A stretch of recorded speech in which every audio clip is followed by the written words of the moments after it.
Você sabe que essa semana uma pessoa me mandou um Twitter que eu achei muito interessante. Ela estava pedindo para refletir, para falar um pouquinho aqui de um tema que tem sido muito comum nos nossos dias, que é a depressão nas crianças. Já ouviu falar de criança em depressão, Cristian? Eu tenho escutado falar muito. Você também? Muita criança já enfrentando a depressão. Nas crianças isso pode acontecer porque nossas crianças estão muito mal alimentadas e infelizmente estão vivendo hábitos muito nocivos. Ficam muito tempo diante do vídeo, do computador, ficam muito tempo diante da televisão, estão perdendo a socialização, estão ficando adultas antes da hora, porque participam demais dos problemas dos adultos. Os adultos nem sempre têm o cuidado de não falar diante das crianças dos problemas que elas ainda não sabem compreender. Isso é um verdadeiro crime que nós fazemos com os nossos filhos. Então nós temos muita depressão hoje entre crianças, que pode ser por causa de distúrbios, de desordem química, fruto de hábitos errados. Vai dormir muito tarde, levanta muito cedo, a criança não descansa direito, não se alimenta direito, não tem uma atividade física, fica muito sentado o dia inteiro. Então nós podemos ter uma desordem química que o exame de sangue vai identificar.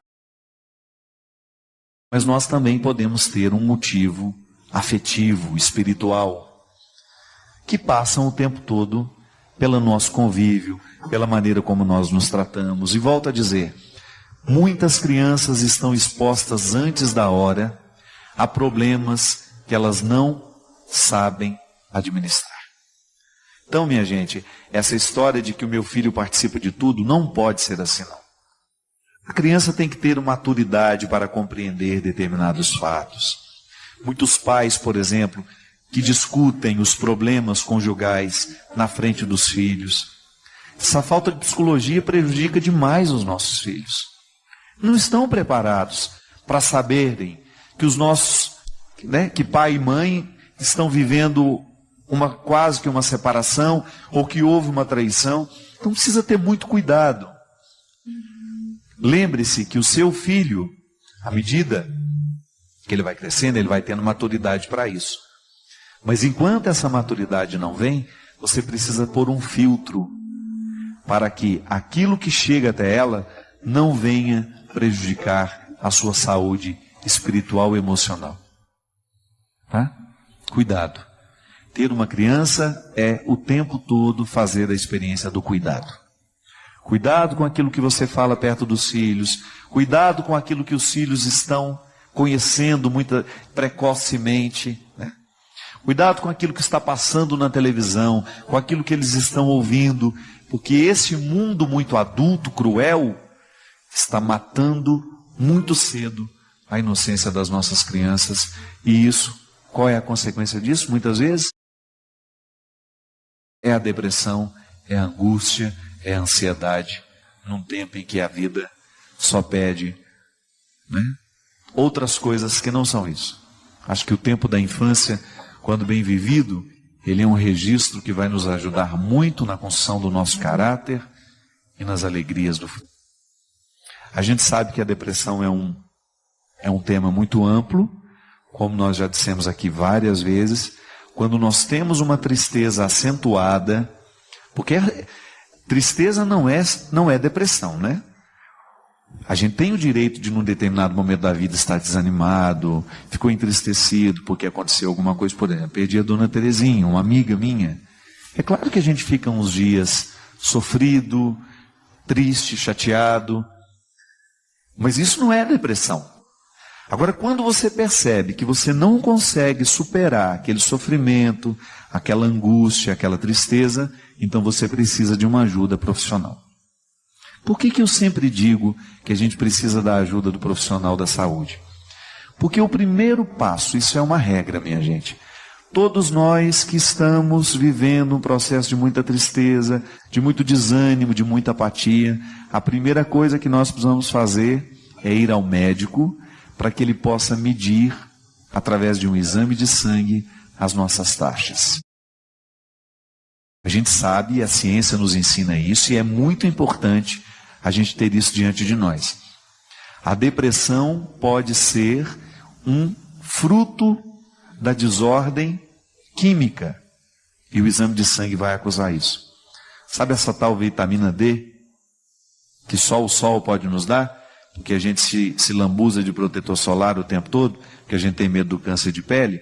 Então a gente parou, e a vitamina D, pelo que me consta, o sol é a principal fonte de vitamina. E não é um processo muito simples de pegar essa vitamina do sol. Tem que ficar 20 minutos todos os dias com os braços virados para cima. Não é uma coisa muito simples. Antes isso acontecia de maneira muito natural na vida das pessoas, porque elas trabalhavam mais ao sol, eram mais expostas ao sol. Hoje não, nós estamos muito cuidadosos com isso. E impressionante, a vitamina D é uma grande responsável pela alegria, pela motivação, pela disposição. Então muitas pessoas que têm a baixa da vitamina não sabem que estão com ela em baixa e estão tendo processos depressivos por causa da baixa dessa bendita vitamina. E não é só ela. A gente sabe que a alimentação que muitas vezes nós fazemos não é a mais correta. Então nós não favorecemos a nossa alegria. Porque a alegria também é fruto de um processo químico. Ela nasce dos motivos? Nasce.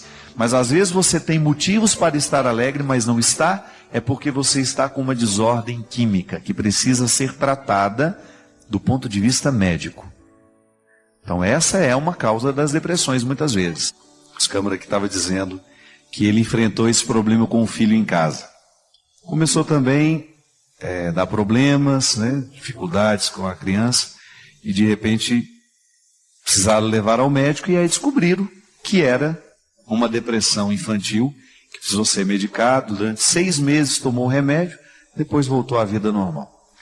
E ele estava falando uma coisa muito certa: a depressão infantil, se não cuida, ela pode evoluir para a síndrome do pânico. A criança começa a ter medo de tudo. É engraçado, né, gente? Nós não ainda, essa vida moderna que nós levamos, que nós assumimos, e cada dia nós assumimos um pouco mais dela. Isso não tem como voltar atrás, não estamos aqui para reclamar. Nós só precisamos ficar atentos aos efeitos que essa vida muito corrida está provocando, está deixando em nós. Porque a gente não sabe. Nós tivemos uma mudança muito drástica no jeito de viver. Se você pegar como nós vivíamos há 15 anos atrás e como estamos vivendo hoje, uma mudança muito rápida. E essa mudança, ela é cada dia mais intensa, de maneira que nós estamos perdendo muita coisa que é importante para o ser humano e que nós estamos deixando de fazer, porque a vida moderna nos empurra para muitas atividades e a gente acaba perdendo o tempo para viver. A gente acabou de falar aqui, que a gente não tem tempo de ficar 20 minutos para tomar o sol todos os dias. Imagina que quando eu era criança, a minha mãe colocava a gente para tomar sol igual um lagarto. Ficava todo dia. Eu não entendia aquilo. Olha como a dona Ana era sábia já naquele tempo. A gente tinha que tomar sol todo dia de manhã. E como eu sempre gostei de ler, pegava meu livrinho, ficava lá, tomando o solzinho que ela queria que a gente tomasse, lá no passeio de casa, enquanto fazia minha leitura. Hoje é verdade, eu acabei de falar aqui para o Christian no intervalo. Tem que tomar 20 minutos de sol todo dia. Eu não tenho tempo para isso. Isso é mentira. Por que eu não posso tirar 20 minutos do meu tempo para esse momento de saúde, de preocupação comigo? Mas aí no final do dia eu não dou conta de fazer tudo que tem que fazer. Acho que está na hora de nós começarmos a descobrir o que é essencial e o que é acidental na nossa vida.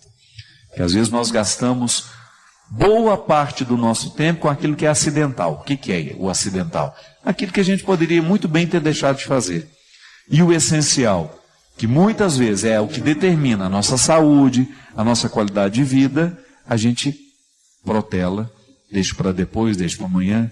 É aquela velha atividade física. Padre Fábio, já faz um tempo que venho alimentando um sentimento por um colega de trabalho. No início era só uma admiração, depois uma amizade, e agora já não sei mais o que sinto.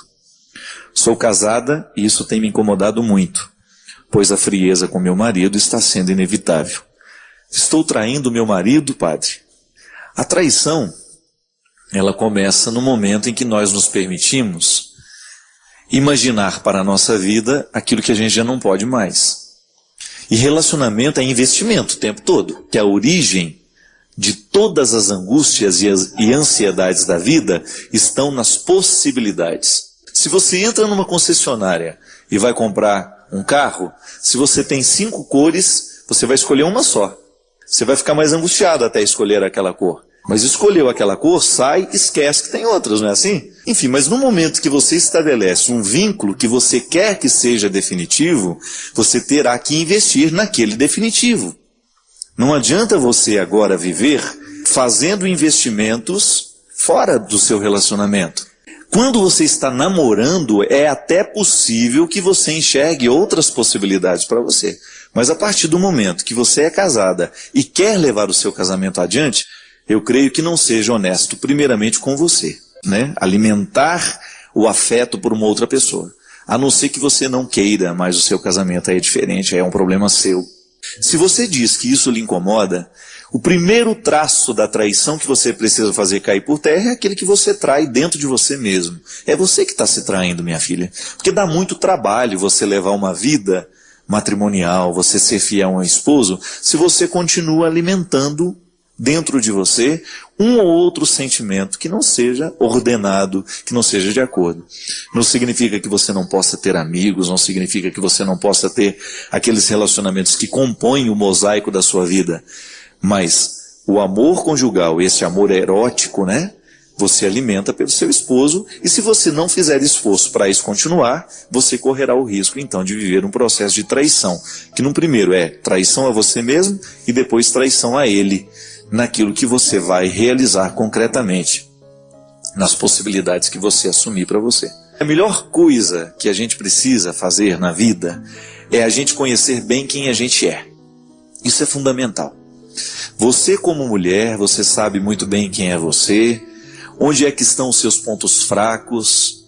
E se você começar a explorar demais os seus pontos fracos, você corre o risco de perder o prumo da existência. Se aquela pessoa que lhe desperta um sentimento diferente, uma sensação, aquele frio na espinha, uma coisa assim, não tem? Se você continua se aproximando e querendo aquela convivência, você começa a minar a sua defesa. É como se você estivesse julgando contra você mesmo.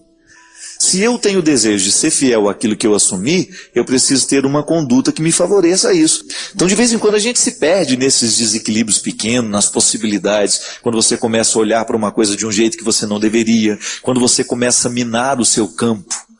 Mas aí não. Quando você se apercebe disso, é hora de você tomar a sua decisão. Se a gente abre porteiras que a gente não pode fechar depois, a boiada passa. Estou errado? Então é uma questão de honestidade. Se você percebe que aquilo que você está nutrindo por esse amigo seu já é diferente daquilo que deveria ser, e se o seu casamento é um valor, e eu espero que seja, olhe para os seus filhos, olhe para o seu marido e reconstrua esse sentimento dentro de você. Reorganize isso dentro de você. É possível. Cada vez que nós vivemos um sentimento desorganizado, se a gente quiser, a gente coloca em ordem. Agora, se a gente não quiser, a bagunça vira generalizada. E daquele outro vai virando, o outro vai virando. E aí a gente perde o equilíbrio. Eu não consigo ser perfeito. Não sei você. Nunca consegui. Eu nunca consegui fazer nada na minha vida que eu pudesse dizer com tranquilidade: isso que eu fiz está perfeito. Não. Tudo é marcado pela nossa insuficiência. Eu sou insuficiente nas minhas decisões, eu sou insuficiente na minha forma de pensar, eu sou insuficiente nas minhas ações. Por mais que eu queira, a minha vontade é fraca. Então, se tem uma coisa que eu nunca na minha vida experimentei, foi a perfeição. E é interessante porque o conceito de perfeição, ele perpassou muito a nossa cultura. Ele acontece o tempo todo na nossa cabeça sem que a gente perceba, sem até mesmo que a gente pense sobre ele. Quantas vezes eu me tornei uma pessoa infeliz porque inconscientemente eu estava programado para ser perfeito. Como é que alguém é programado para ser perfeito? A partir da experiência de sermos quem somos, de nascer onde nascemos. Não sei como foi a sua relação com seus pais, com as pessoas que de alguma forma tiveram uma autoridade emocional, afetiva na sua vida. O que eu sei, sem medo de errar, é que muitos de nós fomos criados com a pretensão de que deveríamos ser perfeitos. Inclusive porque a gente fazia uma associação assim: se eu não for perfeito, eu não serei amado, eu não serei querido, não serei aceito. Quantos de nós infelicitamos bons períodos da nossa vida porque a gente queria ser perfeito?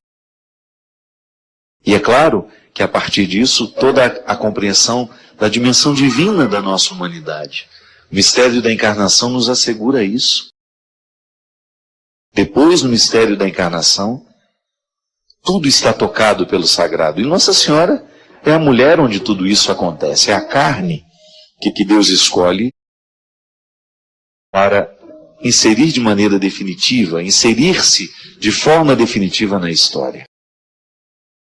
E a partir dessa construção teológica de Nossa Senhora, às vezes a gente perde alguns elementos humanos dela. Aliás, esse é um problema que às vezes a gente vê dentro do contexto da Mariologia, as pessoas esquecerem a humanidade de Maria, que é tão importante isso para nós. É a parte que nos cabe nesse mistério. Então, se a gente coloca a Nossa Senhora muito distante do que é humano, a gente perde o específico nosso, nela representado dentro do mistério da encarnação. Maria cheia de raça. Não teve de graça o que recebeu. É bonito porque você pensar que Nossa Senhora precisou do esforço humano em todo o seu processo também, na elaboração de tudo aquilo que ela precisava significar na vida de seu filho. Não foi fácil ser ela. Não foi fácil cumprir o seu papel. E aí você retira Nossa Senhora desse contexto muito, às vezes, uma ternura sem coragem, né? Às vezes a gente vê Nossa Senhora assim, né? Muito frágil. A própria, muitas vezes, a própria representatividade na própria imagem que às vezes a gente tem dela. Uma ternura que dispensou a coragem. Não, pelo contrário, né? Essa ternura só é possível porque essa mulher teve muita raça. Ela precisou enfrentar os desafios diários de sua maternidade. Precisou lutar no seu dia a dia para poder exercer o papel na vida de seu filho Jesus e enfrentar a sociedade do seu tempo. Aqui é uma passagem muito interessante que mostra essa força de vontade como um elemento essencial na vida de Nossa Senhora. Porque Deus nos transforma a partir da vontade, né? O fortalecimento da vontade é um processo necessário em nós.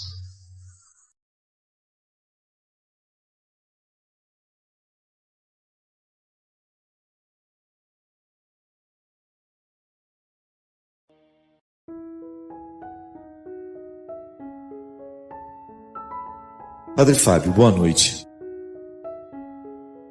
Meu marido me traiu há 19 anos, voltamos, mas eu nunca mais confiei nele. E eu acho que estava certa, pois há alguns dias peguei uma conversa dele com uma mulher que ele nem conhece pessoalmente, marcando o encontro. Estou vivendo um inferno, ouvi sua mensagem sobre o perdão, amor, defeitos, e eu não consigo nem olhar para ele. Ele tem acabado com a minha vida. Estamos juntos há 26 anos, hoje tenho 40 anos e sinto que perdi toda a minha vida ao lado dele. Como perdoar? Minha filha, o perdão é, antes de qualquer coisa, um banho de amor próprio. Porque quando eu perdoo, eu expulso de mim o lixo que porventura o outro resolveu deixar. Sempre que eu decido perdoar, eu estou decidindo de maneira inteligente pelo meu bem-estar. Eu estou optando. É claro que o meu perdão tem repercussão na vida de quem eu perdoo, mas o primeiro a ser beneficiado com o gesto sou eu. Agora, o que é interessante é você identificar, talvez essa nova traição seja uma consequência de uma vida que vocês não souberam articular bem. O casamento não é mágica, gente. Viver casado não é brincadeira. Requer uma administração diária, uma renovação diária da fidelidade, requer colocar na mesa todas as questões que envolvem a vida dos dois.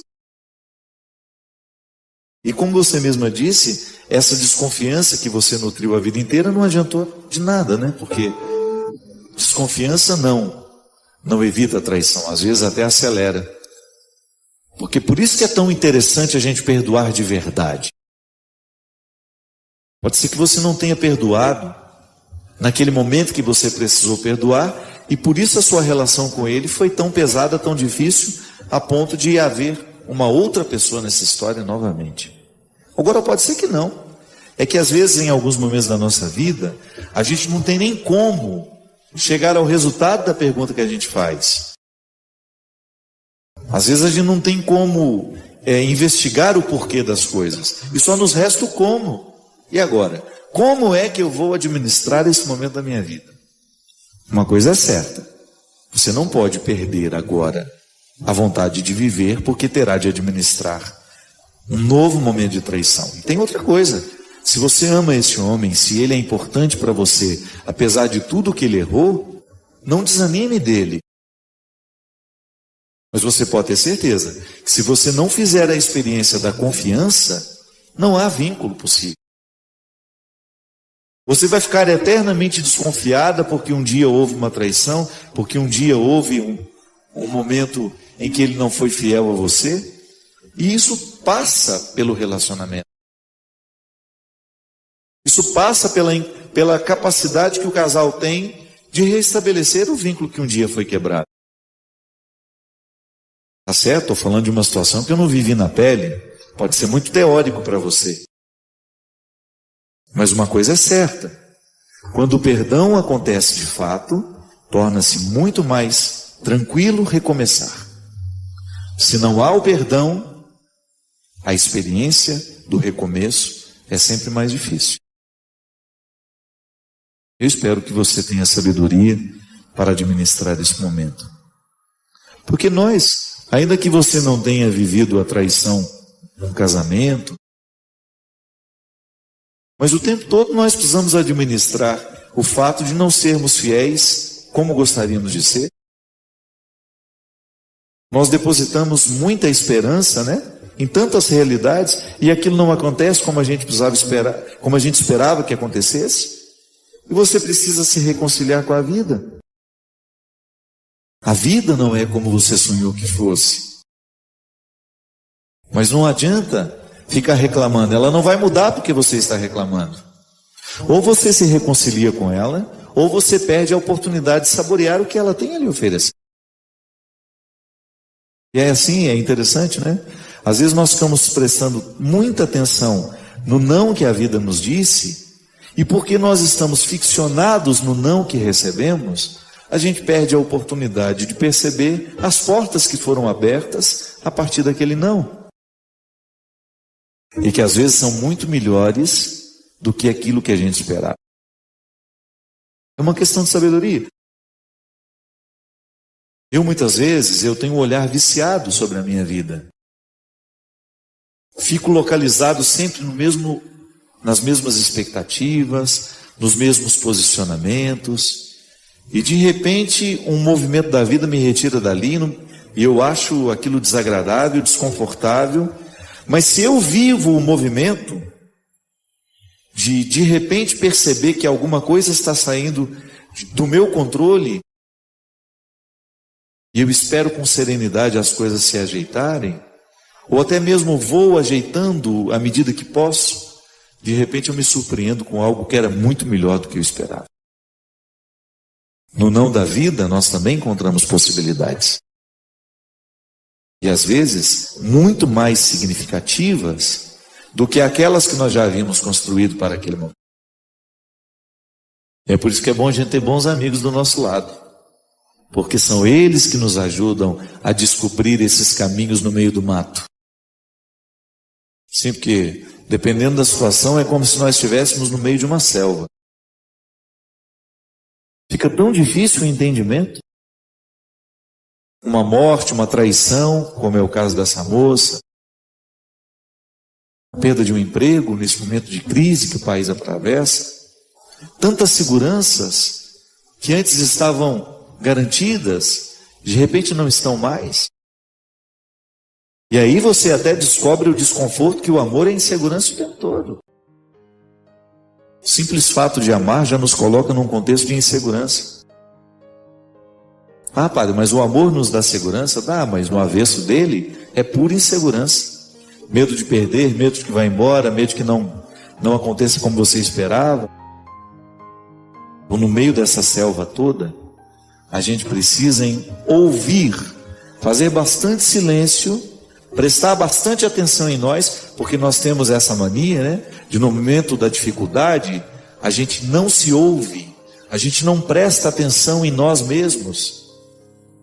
E não espere que Deus traga um recado de fora, viu? É por dentro que Ele fala. A voz de Deus não é uma voz que vem de fora, ela vem de dentro. E só escuta quem se cala. É na experiência de ficar quieto, a quietude será sempre uma oportunidade que Deus terá de falar conosco. Não espere que essa voz de Deus venha de fora. Ela irromperá em você. E às vezes no meio dessa selva de tantas dificuldades, é no ato de calar-se que você terá condições de ouvir a voz que chama. Qual é a direção que eu preciso? E Deus lhe falará através de pessoas que te amam, que estão próximas, que te amam de verdade, pelo amor de Deus. Não vai escutar os que não têm um comprometimento real com a sua vida. Porque gente que dá palpite errado na nossa vida está cheio.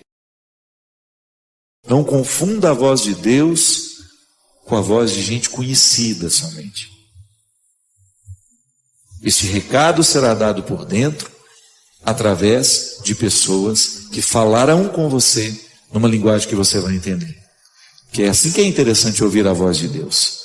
Reconhecendo-a no mais íntimo de você, naquele que confirma de fora o que você já sabe que precisa fazer para superar esta ou aquela questão.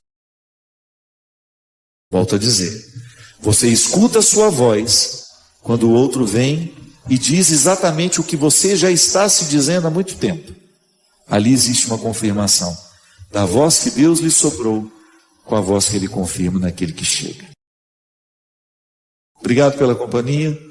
Eu espero que você possa fazer uma bonita experiência de abrir os caminhos nessa mata que é a existência,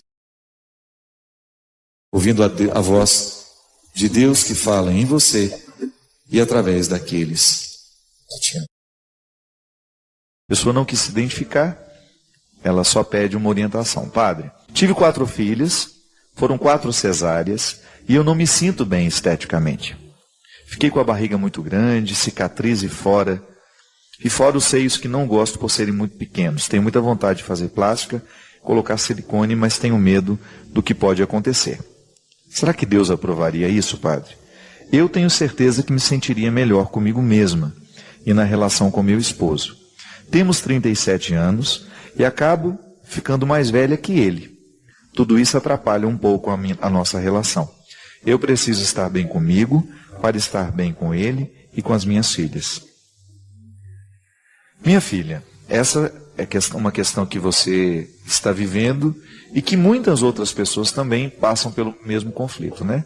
Algumas não chegam nem buscar uma orientação e já fazem a cirurgia plástica, se sentem livres para isso, Agora você tem um residual aí, né, que talvez tenha vindo dos pais, da orientação religiosa que você teve, que lhe faz querer perguntar a um padre a respeito, né?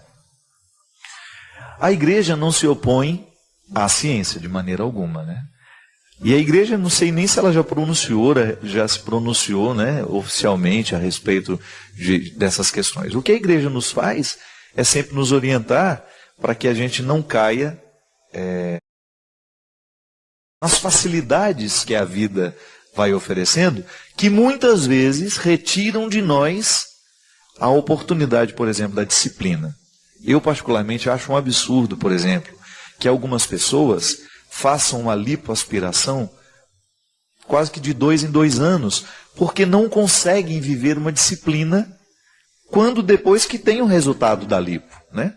Quantas vezes eu encontro a pessoa falando isso? Ah, quando eu precisar faço de novo. Não tem que ser assim, né? Por exemplo, eu acredito que no seu caso seja uma situação muito justa. A mulher realmente, depois de ter tantos filhos, ela acaba tendo, algumas cirurgias são até necessárias, né?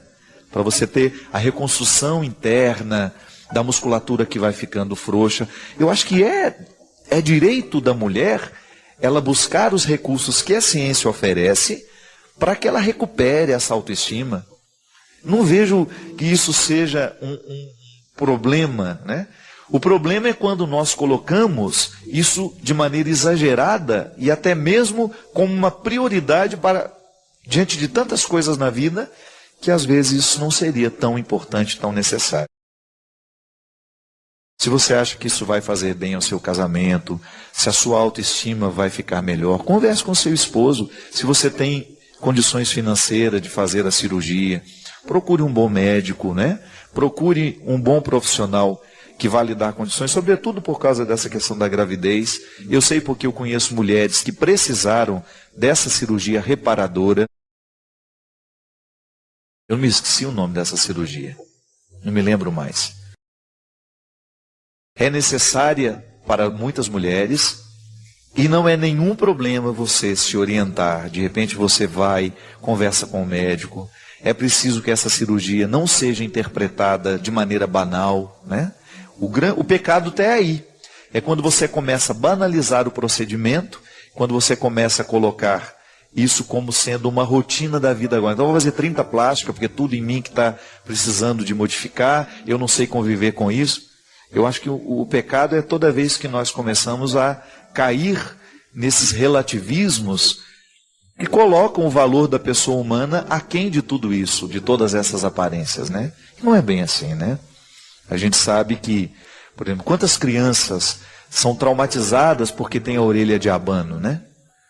Meu Deus do céu, a gente mesmo orienta, vai lá, se você tem a oportunidade, leva seu filho, corrija o mais rápido possível, para que essa criança não fique sofrendo com o desconforto de ter uma orelha que pode estar consertada.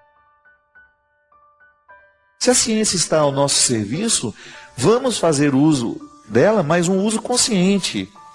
Tendo sempre, eu acho muito justo que você faça essa reflexão. Que você coloque, por exemplo, que a cirurgia vai fazer bem à sua autoestima, que vai melhorar a sua relação com seu marido, a sua relação com seus filhos, que vai te deixar mais feliz. Eu acredito, minha gente, que Deus está sempre do lado do bom senso. Então, tenha como regra o bom senso. Deus nos fala através da nossa consciência. Está exagerando? Será que eu estou exagerando na busca pela minha boa aparência, né? Será que eu estou exagerando em buscar recursos para ficar cada vez mais jovem? A gente tem que se utilizar dos recursos que tem. Claro, os recursos estão aí para tornar as pessoas mais dispostas, mais jovens durante mais tempo. Mas muito cuidado com as escolhas que a gente faz, né? A atividade física, por exemplo, ela vai dar ao seu corpo mais disposição, ela vai manter a sua musculatura mais forte para você envelhecer com mais qualidade. E muita gente relativiza, né? Ah, que bobagem, a musculação é vaidade, a academia é vaidade. Não, não é bem assim. Pode ser que ali tenha gente que vai procurar o exercício apenas como vaidade. Mas existem muitas pessoas que já estão conscientes da necessidade de uma atividade física como melhora do corpo, que repercute na alma e no espírito da gente. A cirurgia plástica é a mesma coisa. Se existe um recurso para ajudar, quantas pessoas, gente, aquelas crianças que têm o lábio leporino, né? Precisa da cirurgia. A cirurgia plástica está para isso. Ela recupera a autoestima em muitas pessoas. Às vezes a pessoa tem uma necessidade mesmo de fazer aquela cirurgia para reencontrar o equilíbrio pessoal. Nós não vamos nos opor, agora é uma questão de você fazer a sua análise, de você estar em paz com a sua consciência, com todos os recursos que você busca para reencontrar essa autoestima, já que hoje a ciência está avançada. Agora é uma boa questão, o que a igreja diz sobre tudo isso, né? A gente precisa, vou procurar saber um pouco mais. Agora, posso lhe garantir que tudo isso que passa pelo bom senso, que não é exagero e que realmente vai ser buscado, o recurso vai ser buscado por um bem maior, um bem-estar do ser humano, né? Eu acredito que nós estejamos fazendo o que é correto. Buscar, a partir do bom senso, o que realmente vai nos... Só sei que a gente tem que tomar muito cuidado para a gente não abusar dos recursos e a gente ficar... Esquecer o fundamental, né? Eu acho que a vida humana, ela tem tantas riquezas que a velhice vai nos dar, né? Claro, envelhecer bonito, envelhecer com dignidade. Eu não sou contra isso, não. Eu sou contra os exageros, né? As caras plastificadas que retira dela até o direito de demonstrar que está feliz, né? Às vezes a pessoa tem a mesma cara em todas as situações. Né? Você está sorrindo? Não, eu estou chorando, é que não parece. Aí é que está o risco.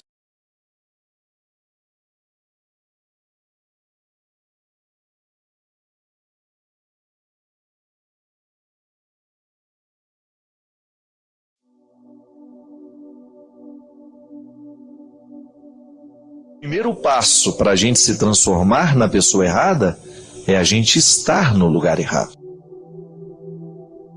Pode observar, muitas pessoas começaram a dar errado na vida porque não souberam escolher o lugar que ficaram. Não souberam não souberam direito fazer aquela escolha para poder contextualizar-se melhor, para poder viver melhor as suas vidas. Então, refletir a vida é a gente, de alguma maneira, ajudar a diminuir essas contradições. A experiência humana, ela se dá o tempo todo a partir da contradição. A vida é cheia de contradições. A existência humana é o território onde as contradições estão todas presentes. E eu creio que o desafio de toda pessoa é diminuir essas contradições. Primeiro, reconhecê-las. Sabe que é um grande problema quando a gente já não consegue mais reconhecer as contradições que estão presentes na nossa vida? Todo mundo tem. Todo mundo vive num contexto de contradições. É aquele momento em que você descobre que você está inadequado. Você sabe disso. Em muitos momentos da sua vida, você age e depois que age, olha para a sua ação e descobre, gente, eu não tenho nada a ver com aquilo que eu fiz. Você descobre uma inadequação entre aquilo que você é com aquilo que você fez. São Paulo dizia de maneira muito interessante que muitas vezes nós não somos capazes de realizar o bem que a gente quer. Recorda-se dessa palavra? Está lá numa das suas cartas. É a vida. Agora, já que nós não podemos nos livrar das contradições, já que a vida humana será sempre um território de contradições, porque nós somos limitados, isso faz parte da nossa constituição humana, eu não tenho como retirar as contradições do meu contexto, você não tem como retirar do seu, mas nós podemos aprender a viver com essas contradições, minimizando o poder que elas têm sobre a nossa vida. Basta a gente ficar um pouco mais atento a nós mesmos, àquilo que nós estamos fazendo. Não é verdade? Por isso que a vida cristã precisa ser sempre uma vida de reflexão. É por isso que o cristão não pode esmorecer no processo de refletir-se. Ninguém pode deixar de refletir-se. Aliás, o autoconhecimento, ele só acontece toda vez que nós nos dispomos a refletir sobre quem a gente é, o que a gente está fazendo, onde é que a gente está, e a gente fica mais feliz à medida que nós estamos mais reconciliados com a própria vida. Significa que toda vez que eu diminuo essas contradições, toda vez que eu começo a identificar que eu estou em consonância com a vida, estou vivendo o movimento certo, eu começo a ficar mais satisfeito. E é natural que seja assim. Toda vez que a gente consegue dissolver um pouco as contradições do mundo, do contexto que nos cerca, nós ficamos mais felizes. É como se você estivesse um pouquinho mais encaixado no seu lugar. Não para ficar acomodado, mas para sentir-se confortável. Cada vez mais eu me convenço disso. Ser feliz é a gente viver confortável na gente mesmo. É você estar satisfeito, sendo quem você é, fazendo o que você está fazendo, estando ao lado de quem você está, acreditando no que você acredita, trabalhando onde você realmente se identifica. É assim que a gente diminui as contradições, né? Quando você descobre que você pode ser melhor, que você não precisa viver essas contradições o tempo todo, que você pode buscar uma coerência maior e que o processo de crescimento constante, ele consiste em você iluminar constantemente a sua vida para você identificar onde é que estão as suas incoerências e a partir dali você fazer uma mudança. Um exemplo. Quantas vezes você fica inadequado com uma pessoa? Você sente que está desagradável estar com aquela pessoa? Alguma coisa de errado existe entre você e ela. Existe uma inadequação. Nós, quando somos cristãos e nos pautamos na verdade de Jesus, que acreditamos que o amor é que é a solução para o mundo, o que nós vamos fazer? Diminuir esse processo de incoerência dentro de nós. Vamos tentar melhorar. Vou dar passos, vou fazer esforços para que eu possa ter uma convivência com a pessoa que está do meu lado. Você já imaginou se toda vez a gente levasse isso a sério, o nosso local de trabalho seria tão melhor, não é verdade? Muitas vezes nós passamos um dia inteiro de trabalho pesados, sentindo o coração desagradável, pesado. Por quê? Porque nós estamos vivendo uma incoerência ali dentro. E de repente quando você se abre, quando você se permite a fazer as pazes com esse contexto que está desagradável, é como se você retirasse um peso de dentro de você. É por isso que a gente acredita que o perdão é uma atividade, né, poderíamos dizer assim, terapêutica. Porque toda vez que a gente perdoa, a gente diminui a incoerência. Você diminui a contradição. Já que nós queremos estar de bem com o mundo, eu não posso permitir que no meu ambiente de trabalho eu trate mal as pessoas que estão ali. Que eu seja um empecilho para a felicidade do outro. Sabe, minha gente, isso é muito sério. De vez em quando, se a gente não toma cuidado, a gente se transforma num empecilho da felicidade do outro. É tão ruim quando você descobre que alguém está sendo um empecilho para a sua felicidade, às vezes por pura maldade. O outro, de repente, joga sobre você uma série de coisas ruins. De repente o outro começa a depositar em você todos os ódios que ele tem, todas as indisposições que ele tem. É tão ruim, não é verdade? Então, se a gente sabe que isso é ruim, por que a gente vai fazer com o outro? Não é verdade? Se a gente não gosta quando o outro nos maltrata, quando o outro nos humilha, se a gente não gosta quando o outro nos trai, quando o outro mente para nós, por que nós vamos fazer a mesma coisa?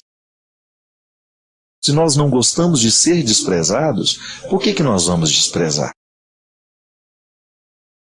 E aí, quando a gente toma essa consciência, Jesus vence dentro de nós. E essa é a grande meta de todo cristão, é fazer Jesus vencer. Hoje, sobre as minhas maldades, sobre as minhas mazelas, eu quero que Jesus seja vencedor.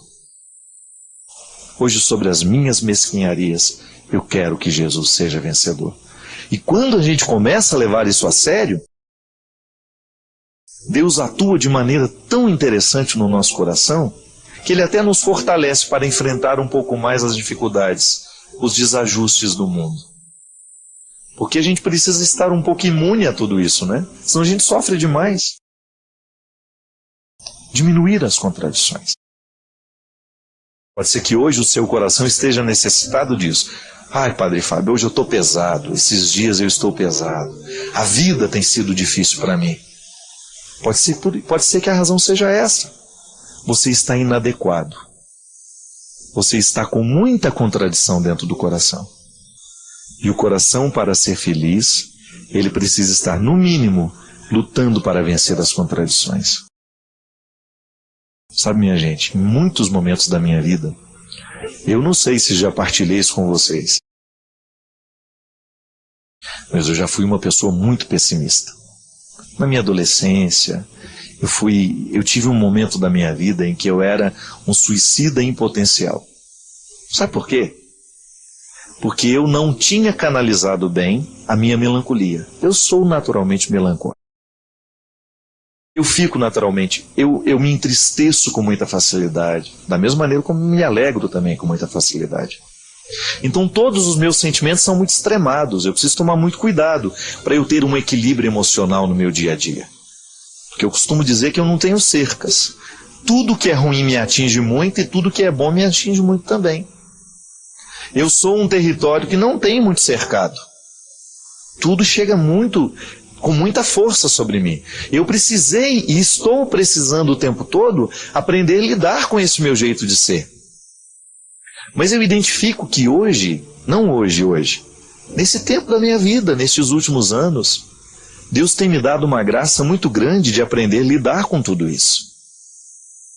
Porque eu sinto que eu preciso o tempo todo reconciliar essas contradições no meu coração. Você não imagina o quanto é difícil muitas vezes a gente ser quem a gente é, fazer o que a gente faz, ser público do tanto que a gente é. É uma carga muito pesada, muita expectativa, é muita gente que espera demais de mim. Eu fico pensando, se eu não tiver este equilíbrio hoje, se Deus não for o centro da minha vida, fica muito difícil viver. Aí eu deixo de dar a minha melhor parte. Eu deixo de oferecer aquilo que em mim vale a pena. E eu não quero. A mesma coisa acontece com você. Numa escala diferente, numa proporção diferente, mas acontece. Você também tem um mundo ao seu redor esperando de você. Você também tem que dar conta da sua vida, dar conta de ser quem você é, de fazer o que os outros esperam que você faça, de corresponder muitas vezes às expectativas dos outros, e você muitas vezes se sente pesado para dar conta de tudo isso. Pode ser que você esteja infeliz assim. Pode ser que a sua infelicidade esteja como um dia foi na minha vida. Porque você está num processo de contradição e você precisa resolver isso. Não tenha medo de olhar para você mesmo. Enfrente-se. Lide com suas carências, lide bem com suas mazelas. O primeiro passo para vencer é reconhecer que perdeu. O primeiro passo que a gente precisa dar na direção da vitória é reconhecer que a gente está perdido. Que a gente não deu o que tinha que dar. Que a gente não se empenhou o tanto que tinha que se empenhar. E aí, Deus brota com muita força no nosso coração, sabe por quê? Deus prefere os honestos. Por pior que seja o seu estado, por pior que esteja hoje o seu coração, se você se aproxima com honestidade diante de Deus, tenha certeza que você será muito bem recebido por Ele. Porque Deus gosta de gente assim, verdadeira, sem máscaras, sem hipocrisias. Tem contradições aí no seu coração? Não se preocupe. No coração de todo mundo tem. O que você não pode permitir é que elas prevaleçam sobre o seu desejo de mudar. Todos nós estamos mergulhados em contradições. A vida humana é assim. Alguns mais, outros menos, mas este traço da vida está em todos nós. Nem sempre fazemos o bem que nós queremos fazer. Nem sempre somos o ser humano que a gente gostaria de ser. Deixe que hoje Deus venha ser o seu auxílio. Permita que hoje Deus venha entrar na sua história, na sua vida, para lhe ajudar, para lhe colocar no caminho certo.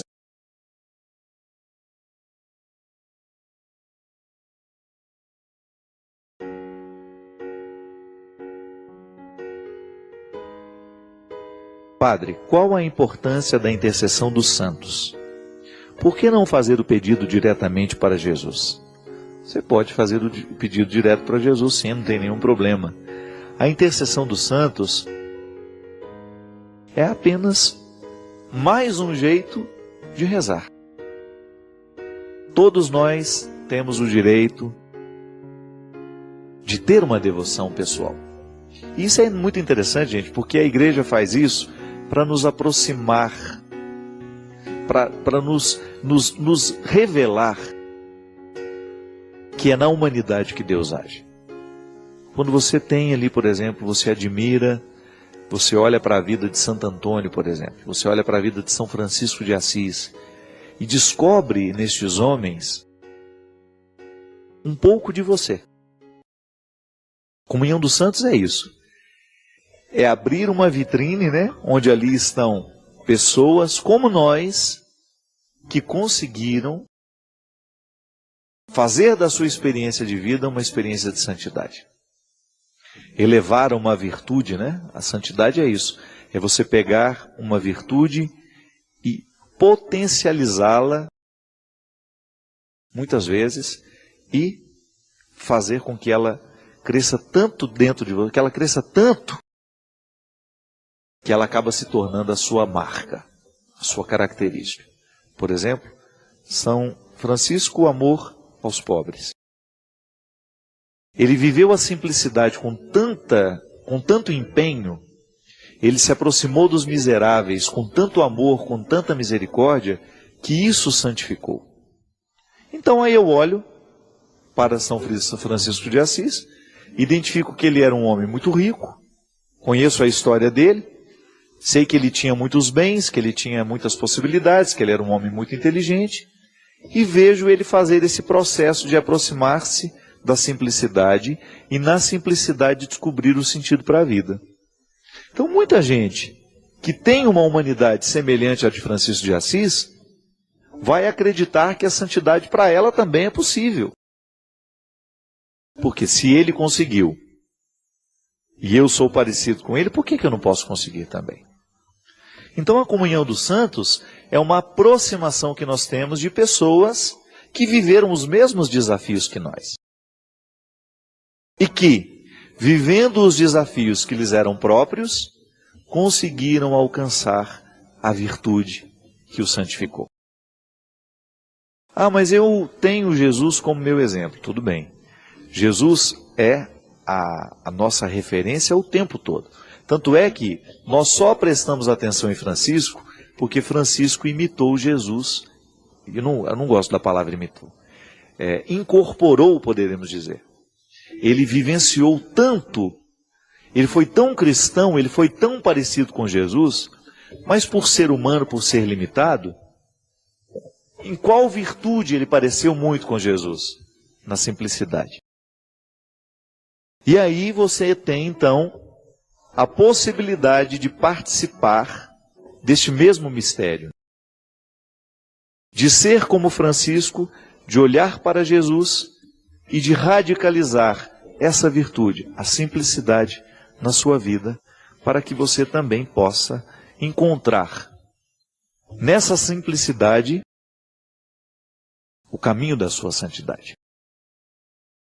Francisco descobriu nele uma possibilidade.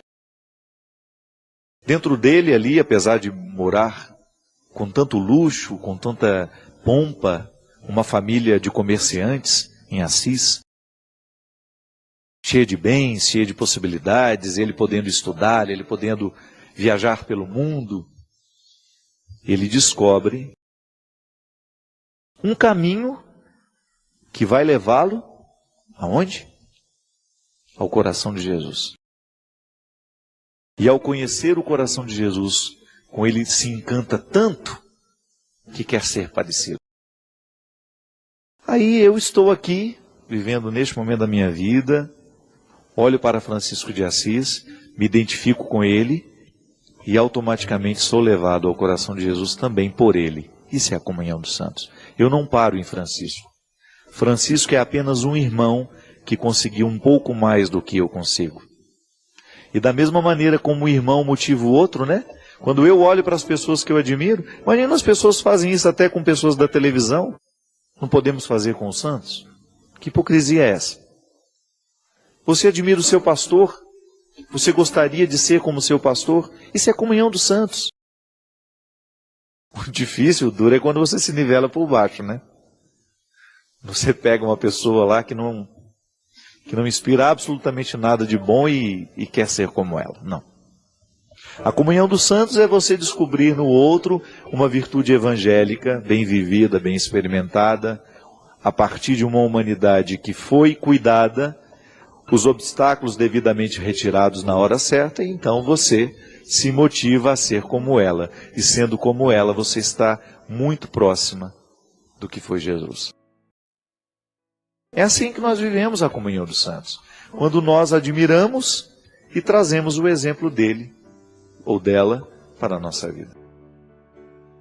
Não é simples? Não tem complicação nenhuma, não. Então, somos cristãos, Jesus realiza na minha vida, é dele que nasce toda a minha experiência cristã nasce de Jesus, mas ela passa também por aqueles que conseguiram um pouco mais do que eu já consegui na vida. Pois é, retirando um obstáculo por dia, a gente vai avançando neste caminho, que é diferente, mas que somos todos iguais nele. O meu caminho pode ser diferente do seu, mas as nossas metas são as mesmas. Nós queremos avançar. Então eu hoje tenho obstáculos diferentes dos seus, não é nenhum problema. A estrada é a mesma.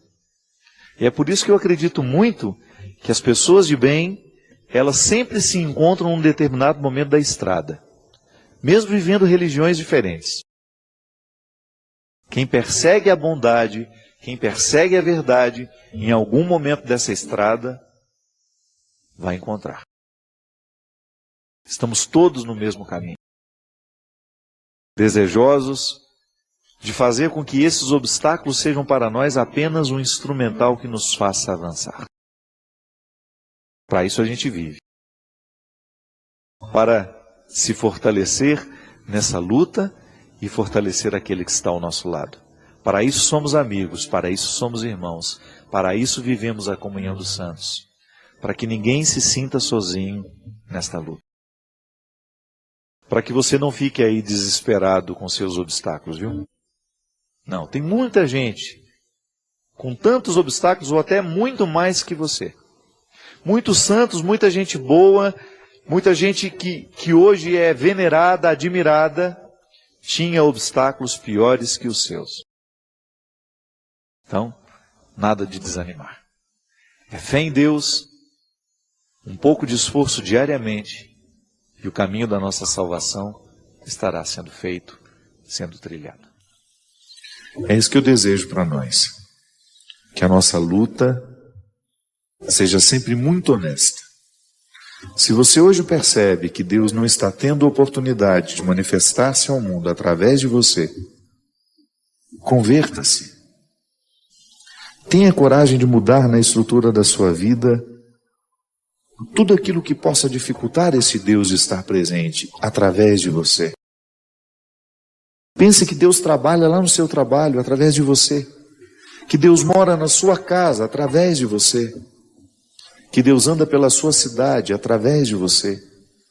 E que fará coisas maravilhosas na vida de muitas pessoas através de você. Porque o poder mágico de transformar, de tornar uma situação mais bonita, está inteiro colocado no seu coração. Vos pedir que Ele abençoe o nosso propósito e nos fortaleça sempre mais. O Senhor esteja convosco.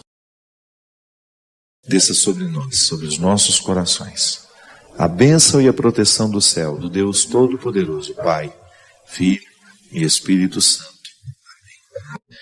Padre Fábio, na oração do credo, antigamente os padres falavam que Cristo desceu ao inferno. Hoje se diz que ele desceu à mansão dos... Gostaria de saber se existe realmente o inferno ou se é uma metáfora. Primeiro, querida, nesta oração do credo, há um detalhe interessante, que tudo o que nós cremos, no que diz respeito a Jesus, o Verbo encarnado, a cristologia, isto é, a parte da teologia que lida com as verdades de fé a respeito do Cristo, a respeito de Jesus, todas elas estão diretamente ligadas à antropologia, isto é, à realidade humana. Porque dentro da teologia, nós temos a antropologia teológica, né? Que é justamente a área que eu dava aula na faculdade. A antropologia, ela pensa o ser humano, mas por ser teológica, ela pensa à luz do Cristo, que é a referência para o humano. Então, ao dizer que Jesus desceu à mansão dos mortos, significa que ele cumpriu todo o processo humano da encarnação. Então, toda realidade que é encarnada precisa morrer. Então, naturalmente, Cristo, Jesus, o Verbo encarnado, vive todas as etapas da vida humana. Ele cumpre na carne todo o processo que diz respeito a uma realidade que está encarnada, isto é, um ser vivo. Então veja bem, ao dizer que Jesus desceu à mansão dos mortos, significa que ele experimentou a morte na sua expressão máxima. Porque o credo, na verdade, quando ele diz desceu à mansão dos mortos, é como se, dentro deste contexto de explicitação do que nós acreditamos, porque o credo é isso, né? É um